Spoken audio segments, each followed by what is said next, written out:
Hello everybody, and welcome to this video where we're going to be discussing fertilization and also the human reproductive system. So we'll be talking about human sexual reproduction and that process as well. So first, let's look into a little bit more detail about what meiosis looks like in a man versus in a woman. In a male, the process by which men make sperm cells, that meiosis, that meiotic process, is called spermatogenesis. So really what I want you to notice here is that we're starting with an initial cell. So this is the cell before it undergoes interphase.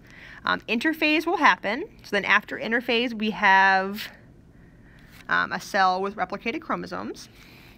Then we get meiosis 1. And after meiosis 1, we have haploid cells. And then finally, we get meiosis 2, where we get haploid cells with non-replicated chromosomes. Now, that's not anything new. However, I did want to differentiate here. I want you to notice that all of these cells are the same size. And at this point, they don't really look like sperm. And that's because they're not sperm cells. They're actually what we call spermatids. That's the precursor cell to a sperm. And what happens after these 4 cells are formed, they differentiate, so they activate certain genes and inactivate others to kind of form their final sperm form. So if we undergo one meiosis or one spermatogenesis in a male, we end up with 4 sperm cells at the end. Now, if we contrast this to a female, we'll see that it actually looks quite different. So meiosis in a female, or the process by which we make egg cells, is called oogenesis. Now, I love the words for female meiosis because there's always 2 O's, so the oo is always really fun to say. So you'll see we have words like oocyte and oogenesis, really fun. And I want you to notice that we're starting with, here's that same starting cell that we started with in spermatogenesis. However, I want you to notice we get interphase, and in this cell we would have replicated chromosomes, but it's not showing that. However, after meiosis 1, I want you to notice that we do get 2 cells, but one of them here is much bigger than the other one. Basically what happens is one of them steals all the cytoplasm and all the organelles, and the other one gets nothing. So this one that gets nothing, except DNA, that's called a polar body. And then we get meiosis 2, and the same thing happens. This little polar body divides to make 2 smaller polar bodies. And then in meiosis 2, one of the cells steals all the cytoplasm, and the other cell gets nothing. And then really the main reason for that is because the sperm is so small, the sperm has to travel really far, really fast. So it's pretty small to allow it to go to allow it to move quickly.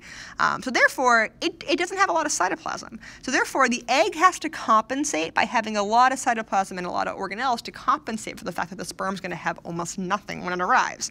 You can see in this little diagram right here, like this sperm cell is tiny compared to this giant egg cell here. Like if you look over here on the left. So we get this weird situation where we only form one, what we call an ovum, and this ovum will differentiate into an egg cell. And then we get 3 of these little polar bodies that would never actually be used for fertilization. Okay? So now, meiosis, we know, is that process by which we make egg and sperm cells. So now we know in oogenesis in a female, it really is making 3 polar bodies in an egg. But these new sex cells can now combine via fertilization to finish that sexual reproduction process. So fertilization is when the 2 haploid reproductive cells come together to create our unique diploid zygote, right? The new zygote that will then divide by mitosis to make an offspring. So in a female, we made our egg cell. That's haploid. In a male, we made our sperm cell, that's haploid. And then these cells come together via fertilization to form our zygote that will then divide via meiosis to make our adult human. Okay, so we're going to look a little bit at the reproductive system so we can understand how fertilization works. So honestly, there are a lot of organs in the male and in the female reproductive system, and we're only going to focus on a couple because I want you to be familiar with where these organs are and what they do, because I feel like these are words you hear quite a bit. So we're going to look at the male anatomy first. So this is a side view of the male reproductive system. And the first organ I want to point out is the testes here. So this is actually where meiosis happens to make the sperm cells. And then I want you to notice that coming from the testes, there's this big long tube calls the vas deferens. Okay, that word right here. And this tube eventually goes through the penis, and that's how the sperm exits the body, right? So you can see there's a lot of other things here, but those are kind of the three main parts I want you to focus on. So the testes there, the vas deferens, that tube that where the sperm are going to travel, and then the penis itself is how the sperm get out of the body. Okay. So now we're going to also look at the female anatomy as well. So this is a front view, so we're looking on kind of front on here of the female anatomy. And there are, again, there's a lot of different parts of the system here, but I'm only going to ask you to know a few, but more than the male system actually. So first, you have the female reproductive system has 2 ovaries. By the way, the males also had 2 testes, but we were looking from the side, so we couldn't see that. So here are the 2 ovaries. This is where egg cells are going to be produced via meiosis.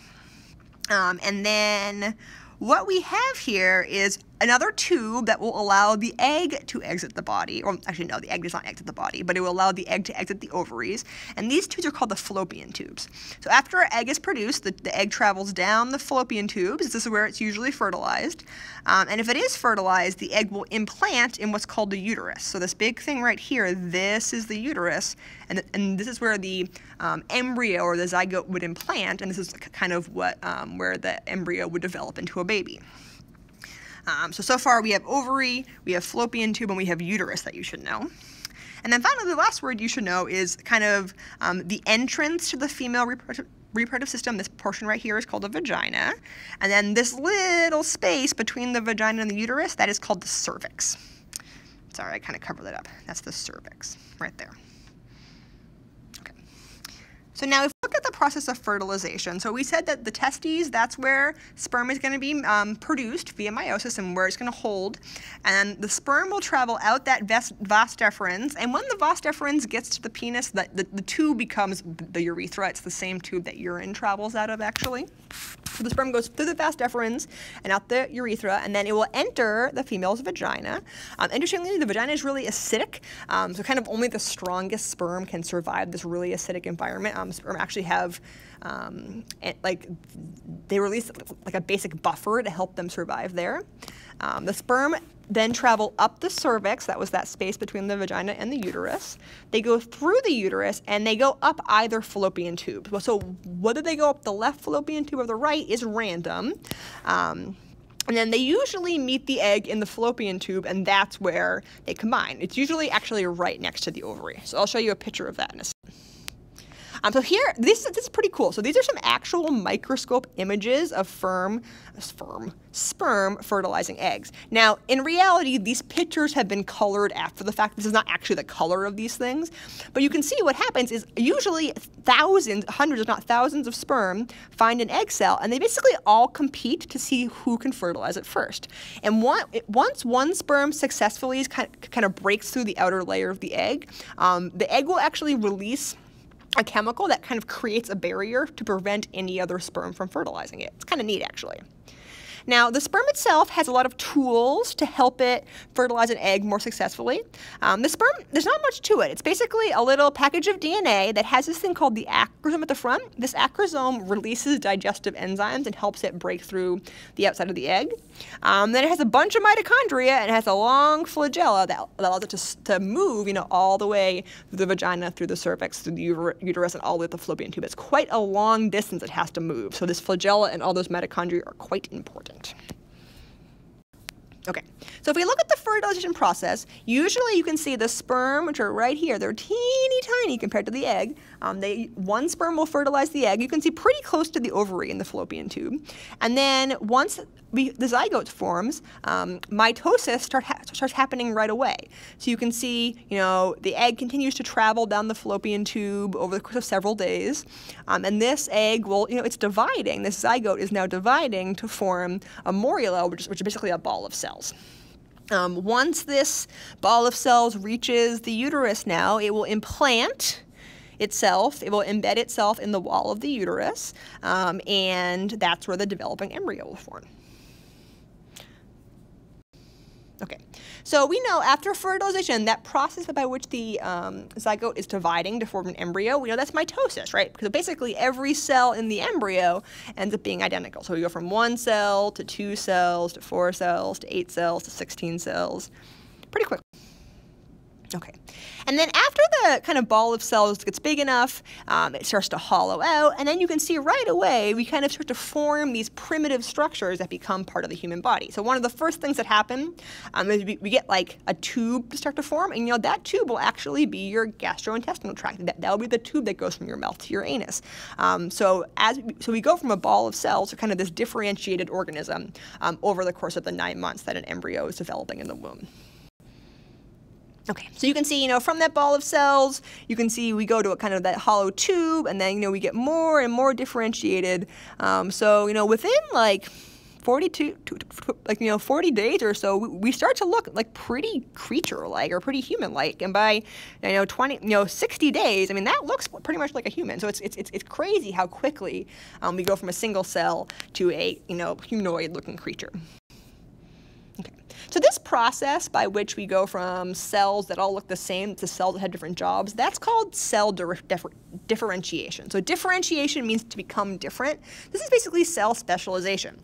So those cells that you saw in the really early embryo in just the ball of cells, those were stem cells. And basically stem cells have the ability to become any other type of cell. But as embryonic development happens, certain genes in cells get turned on and off, and that makes certain stem cells differentiate into other cells that have specific jobs. So they might turn into a cell that might eventually become blood cells. They might, these cells here eventually become part of the immune system. So these stem cells are turning on and off certain genes to become maybe cells of the heart or neural cells or structural cells, right? So that happens in the in later parts of the fetal development. And finally, the last thing I want to hit in this video is the concept of twins. So you guys know that there are 2 different types of twins. So let's talk about fraternal twins first. So in fraternal twins, what that is usually in a female, the ovaries only release 1 egg a month. But sometimes, something goes wrong. I think wrong is the wrong phrase, but something different happens, and sometimes more than 1 egg is released. And if more than 1 egg is released, oftentimes they will both get fertilized because the male releases millions of sperm into the female reproductive system. So if there's 2 eggs around, they're probably going to both get fertilized. So fraternal twins are just 2 eggs being fertilized by 2 different sperm cells. So really, fraternal twins are just siblings. However, identical cells is different. Identical cells is when, at a really early stage, when you have a ball of cells, if some of these cells break off and kind of form a second ball of cells, one of those ball of cells will form one embryo and the other ball of cells will form a second embryo. So this is identical twins, and the reason they're identical is because they came from the same original zygote. Some of the cells just kind of broke off and formed a second embryo. And depending on how early or late this happens, identical twins might be a little bit different. So if this happens really, really early, usually, each of the 2 twins will have separate placenta. So the placenta is this red part down here. That's basically the connection between the mother and the fetus. It's like where the nutrients move from the mother's body into the baby's body. And they'll also have different embryonic sacs because babies in the uterus are in these little kind of sacs called embryonic sacs, and if it happens really early, they'll be separate. However, if it happens a little bit later, they're still sharing a placenta, but now they're sharing 1 sac, right? Whereas even later, now that they're sharing a placenta and they have they're even more closely related. Where if this cleavage happens really late, sometimes you can even get what's called conjoined twins, where they actually have like part of their body is actually connected because this split has happened too late. So basically the takeaway is that the earlier the splitting of the single zygote occurs, the more independent the twins will develop. If it happens really early, they'll have separate embryonic sacs and separate placentas. If it happens really late, they might even be conjoined twins. Conjoined twins, sometimes it's not a big. Sometimes it's easily separable by surgery, and sometimes if too many parts of the body are common between the 2 individuals, sometimes you can't separate them. So conjoined twins is really interesting, and there are a few photos here you could check out, and you can ask me more questions in class if you're interested. So that's it for this video, and I will see you in the next one.